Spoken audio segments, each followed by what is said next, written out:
Ya, terima kasih pemirsa. Anda masih bersama kami dalam dialog bersama Armstrong dengan topik Ombudsman dan kontribusinya bagi Papua Barat.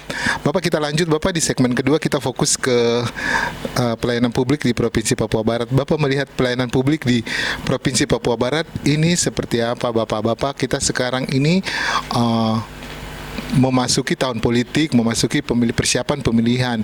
Kemudian sekarang ini mulai dari gubernurnya PJ sampai kepada pimpinan perangkat daerahnya itu rata-rata PLT. Sekdanya pun PJ. Tanggapan Bapak? Ya, memang Papua keseluruhan Papua Barat mengalami dinamika pemerintahan yang cukup tinggi ya. Satu, undang-undang otonomi khusus yang baru dengan turunannya itu PP 106 itu kan membuat adanya perubahan-perubahan di sisi kewenangan dan kelembagaan. Yang kedua, pemekaran profesi yang terjadi hampir bersamaan. Ya, dan waktu tidak berbeda jauh. Nah, dua dinamika ini yang menyebabkan apa yang disebut dengan persoalan yang disebut dengan transisi. Kalau tidak dikelola baik, maka dipastikan transisi ini akan memakan korban. Dan korban yang saya maksud sini adalah pelayanan publik itu. Karena kita lihat beberapa kejadian yang terjadi, misalnya banyak di sektor pendidikan, banyak guru-guru honor yang kemudian tidak mau mengajar karena mereka belum dibayar. Guru honor ini ada di provinsi. Waktu itu. Nah, sekarang ada provinsi baru lalu dilimpahkan oleh kabupaten tidak serta-merta punya kemampuan untuk membayar. Apalagi kalau kemudian pendelegasian wewenang itu tidak diikuti dengan anggaran. Ini transisi yang terjadi di tanah Papua seluruhnya, maksudnya Papua Barat atau Papua Barat Daya. Dua tadi, pembangunan khusus yang baru, yang sebagian kewenangan yang dulu dinikmati oleh provinsi sudah ditarik ke pusat. Di beberapa kewenangan saja yang dikasih ke daerah, lalu kewenangan di provinsi kemudian dilimpahkan ke kabupaten. Sementara kabupaten sendiri ya dengan kapasitasnya yang sebesar itu mendapat limpahan kewenangan yang mungkin juga tidak penuh.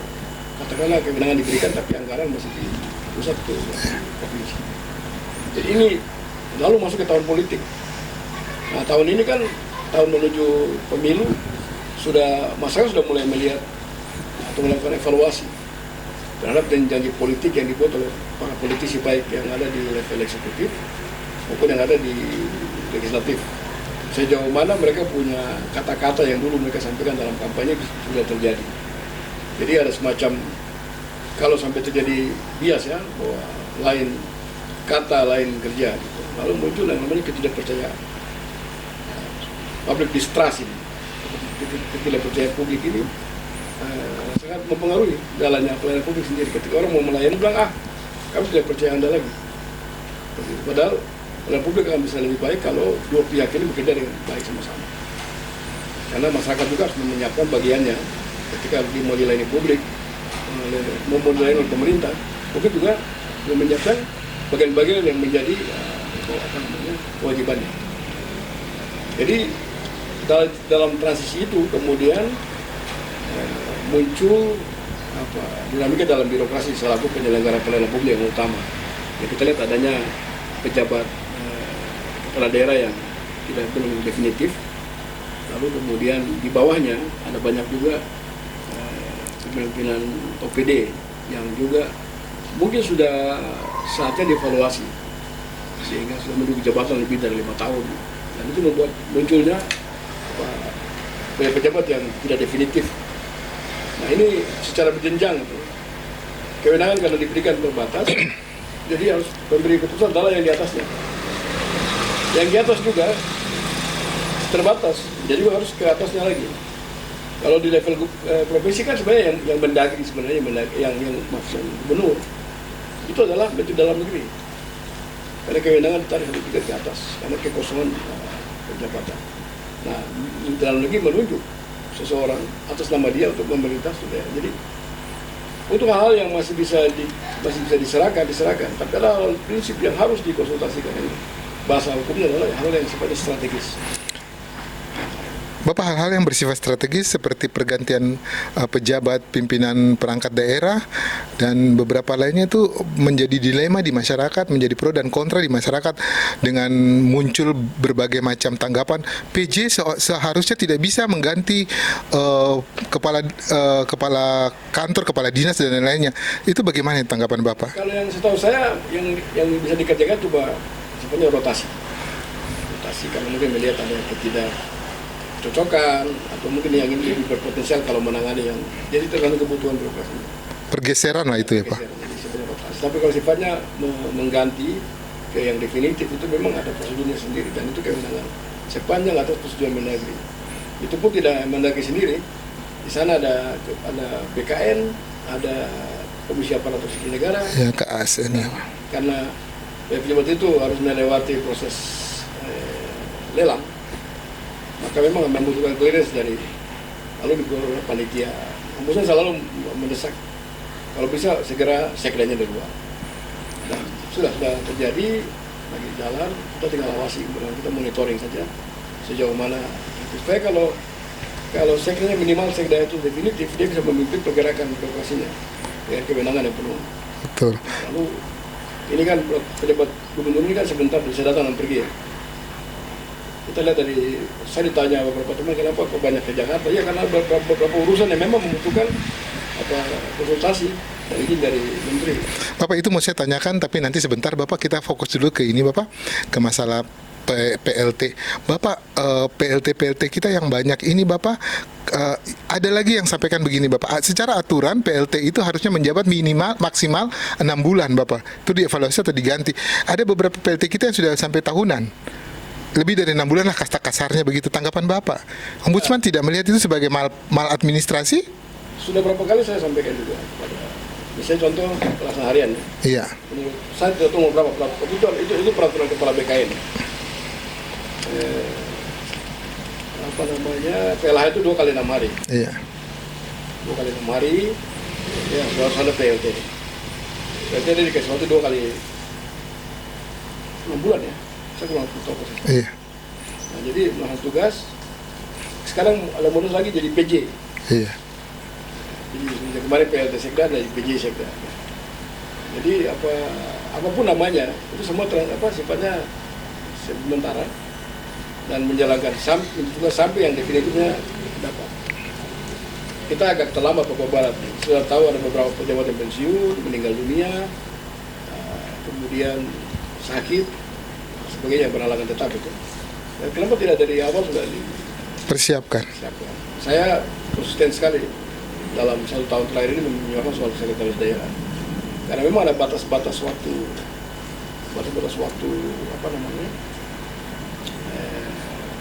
masa jabatan itu. Iya. Nah, karena yang membuat peraturan itu kepala BKN, harusnya yang membuat peraturan secara kedinasan, secara melakukan upaya-upaya memperingatkan, menegur, dan sebagainya. Itu wewenang BKN ya Bapak? Ya, karena mereka yang membuat peraturan. Kita memonitor BKN, gimana itu dibiarin begitu lama? Bapak, kemudian ini Pak, apakah bisa seorang pensiunan tetap menjabat sebagai pimpinan di satu institusi pemerintahan? Tidak bisa. Tidak bisa tuh Bapak. Berarti itu namanya maladministrasi ya Bapak ya? Bukan malah, itu pelanggaran hukum. Pelanggaran hukum ya Bapak ya? Nama juga pelanggaran hukum, itu pelanggaran hukum. Karena orang yang menduduki jabatan adalah orang yang masih aktif bekerja. Siap. Bapak, di satu sisi lagi ada hal baik yang saya sebagai wartawan lapangan juga, saya harus mengakui bahwa beberapa program Pak PJ ini berhasil Bapak. Contohnya stunting Bapak, program orang tua asuh dan program itu saya sendiri yang bantu meliput dengan beberapa teman, kita meliput ke lapangan dan ada keberhasilan Bapak, pengentasan stunting itu ada puluhan Bapak bahkan. Nah, tanggapan Bapak terkait dengan pelayanan publik yang merupakan program orang tua asuh dan juga beberapa program lainnya yang dilakukan oleh Pak PJ seperti menelurkan ada sekitar 17-an perda baru tuh Bapak. Itu tanggapan Bapak Ombudsman, maksudnya Ombudsman menanggapinya bagaimana? Ya, mengenai stunting, saya sih masih ragu. Bapak sendiri masih ragu? Apakah itu stunting atau gizi buruk? Iya. Dua hal yang berbeda. Jadi kalau stunting itu sudah kronis, itu penanganannya bertahun-tahun dan tidak datang antar makanan lalu kemudian minggu depan bilang sudah selesai. Bukan, saya sudah baca literatur banyak bahasa, sudah kumpul satu dunia literatur mengenai stunting. Itu butuh sekali penanganan yang lebih panjang waktunya. Jadi dengan kata lain Pak, Ini yang mau bilang perlu dievaluasi. definisinya kita perlu cek betul ini yang maksud stunting atau kan gizi buruk. Gizi buruk menuju ke stunting. Dan kalau stunting itu udah kronis, ibarat seperti kanker stadium 4 itu, menurunkan tidak satu hari kasih makan obat langsung sembuh. Begitu. Jadi mungkin itu dari definisi perlu kita cek juga. Yang kedua persoalan siapa yang ukur. Yang kita lihat itu orang Tiba-tiba kesehatan Bapak. angkanya naik. Yang umumnya cek adalah dua lembaga yang melakukan pengukuran, satu BKKBN Iya, dengan kesehatan Bapak. dan yang kedua BPS. Kesehatan baru muncul belakangan dengan membuat tim sensus yang terbaru, tim survei yang baru. Karena mungkin ada kesangsian mengenai data yang muncul dari dua lembaga ini.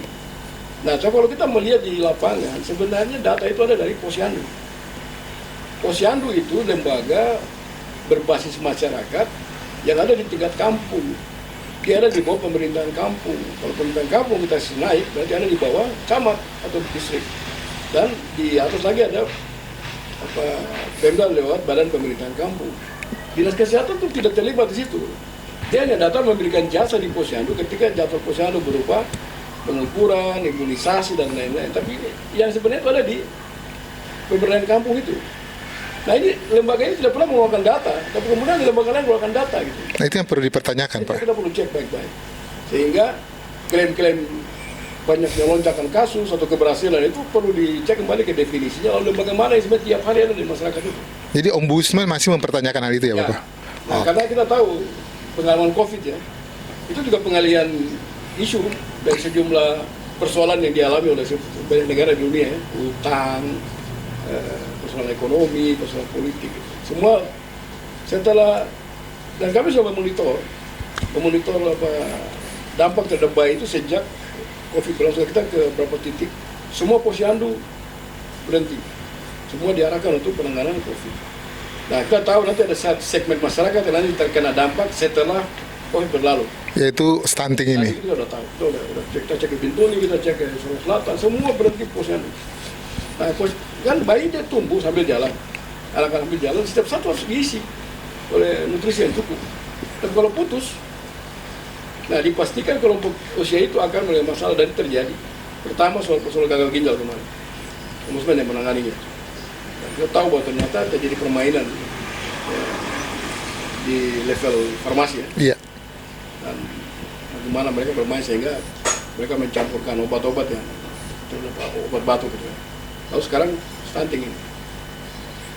Jadi stunting ini muncul atau meningkat memang secara global ya. Tapi lebih khusus lagi akibat COVID ini ya gimana pelayanan terhadap balita itu tidak berjalan baik. Nah jadi saya kira perlu dikaji dan evaluasi lagi. kita harus lebih kritis melihatnya. Oke. Karena stunting itu persoalan, kalau saya lihat seperti persoalan ekonomi. Apakah dibawa ke ranah politik Bapak untuk 2024? Pasti. Yang sekarang menjabat akan dituduh sebagai gagal. Lalu nanti ada muncul bahwa kami yang nanti akan memecahkan masalah dan selalu jualannya itu kan. Tapi kita lihat persoalan, jadi satu dari persoalan pengertian, yang kedua soal pengukuran di lapangan, dan yang ketiga terkait dengan persoalan strateginya. Karena salah ukur, salah definisi, salah strategi pasti. Oke, Bapak satu lagi Bapak yang penting, yang pertanyaan saya waktu memang agak mepet Bapak, tapi saya mau tanya lagi satu Bapak. Bapak terkait yang tadi Bapak sampaikan Bapak perjalanan dinas Bapak, peraturan Gubernur nomor 25 tahun 2019 tentang perjalanan dinas itu Bapak sekali jalan untuk gubernur ya Bapak, saya catat di sini tiket PP 6 juta, penginapan 3.500.000, uang harian per hari itu 8.500.000. Nah, masyarakat saat ini menyoroti Pak PJ Gubernur yang hampir setiap minggu melakukan perjalanan dinas ke Jakarta, Bapak. Tidak setiap minggu ya, Bapak, tapi hampir setiap minggu. Nah, sementara di sisi lain Pemprov Papua Barat itu ngomongnya anggaran menipis, tidak ada anggaran. Kita lihat dengan PAD kita yang menurun drastis dan sebagainya. Pemisahan provinsi baru berdampak kepada PAD, APBN dan APBD dan lain-lainnya. Sementara di sisi lain ada pembangunan seperti venue bola voli pantai, renovasi Stadion Sanggeng, kemudian perjalanan PJ Gubernur yang hampir setiap minggu dilakukan, dan itu membutuhkan biaya. Baru sementara di sisi lain bilang biaya tidak ada anggaran. Tanggapan Bapak itu bagaimana? Ya kalau saya sih ya, tadi kedudukan beliau sebagai tangan Mendagri ya, pasti ke Jakarta itu sudah lumrah biasa. Yang saya punya fokus adalah yang tinggal di kerja, yang tidak kemana-mana. Karena kita monitor di kantor gubernur berangkat kantor itu kosong. Jadi saya bilang, dia mau pergi itu saya kira sudah diatur, dia punya protokol segala macam. Tapi yang tinggal ini kerja apa? Nah jadi kan namanya juga PJ, mengisi jabatan sementara, tapi yang birokrasi yang sudah definitif ini kerjanya. Nah, dan kritik saya dari tahun lalu sampai kemarin kan terbukti serapan dana rendah. Iya betul. Dinas-dinas yang sudah urusan wajib pendidikan kesehatan malah di bawah 20% ya. Harusnya mereka tidak perlu dapat tambahan dana, karena yang hidup saja mereka tidak kerjakan. Apalagi perubahan. Nah, itu mungkin juga dampak juga secara tidak langsung dari itu tadi kendala-kendala status dan lain-lain, juga persoalan. Dan PJ Gubernur ini kan dia juga tidak hanya persoalan ke Jakarta, dia juga mewarisi persoalan-persoalan yang bersumber dari masa lalu. Jadi dia harus juga menyelesaikan soal-soal yang ada, misalnya yang kita lihat sekarang masalah poni misalnya, itu harus diselesaikan itu, karena adit tidak korban. Karena mereka sekarang bergerak, ya tidak tahu rencana apa. Iya. Nah, lalu jadi kemudian kalau ada aktivitas yang sekarang dibuat, saya kira itu kecil itu yang stadion apa semua. Terbukti serapan dana rendah juga gitu. Jadi masih ada dana yang banyak yang sekarang mereka. Jadi kesalahannya di mana ini Pak? Kalau saya lihat di persoalan transisi tadi, di mana semua harus pakai apa namanya? PLT.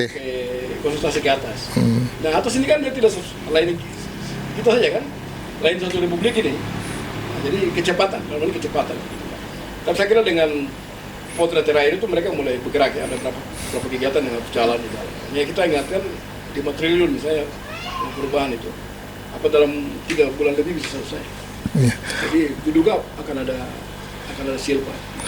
Terakhir Bapak, jadi saran Bapak untuk provinsi saat ini seperti apa?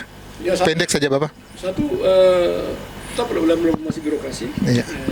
Sekda segera dipilih supaya dia memimpin pergerakan di bawah. Gubernurnya dengan satu seperti yang saya bilang tadi, tetap lidah bergerak karena memang harus bolak-balik. Nah, tapi yang tinggal kerja ini, saya melihat faktor sekretaris daerahnya. Itu saja Bapak. Oke, terima kasih Bapak. Bapak sayang sekali waktu kita mepet dan sudah dikode-kode sehingga kita akhiri dulu perbincangan kita terkait Ombudsman dan kontribusinya bagi Provinsi Papua Barat kali ini. Saya berharap di lain kesempatan kita bisa berdialog lagi. Pemirsa, demikianlah dialog kita hari ini. Terima kasih atas perhatian Anda dan sampai jumpa pada episode mendatang.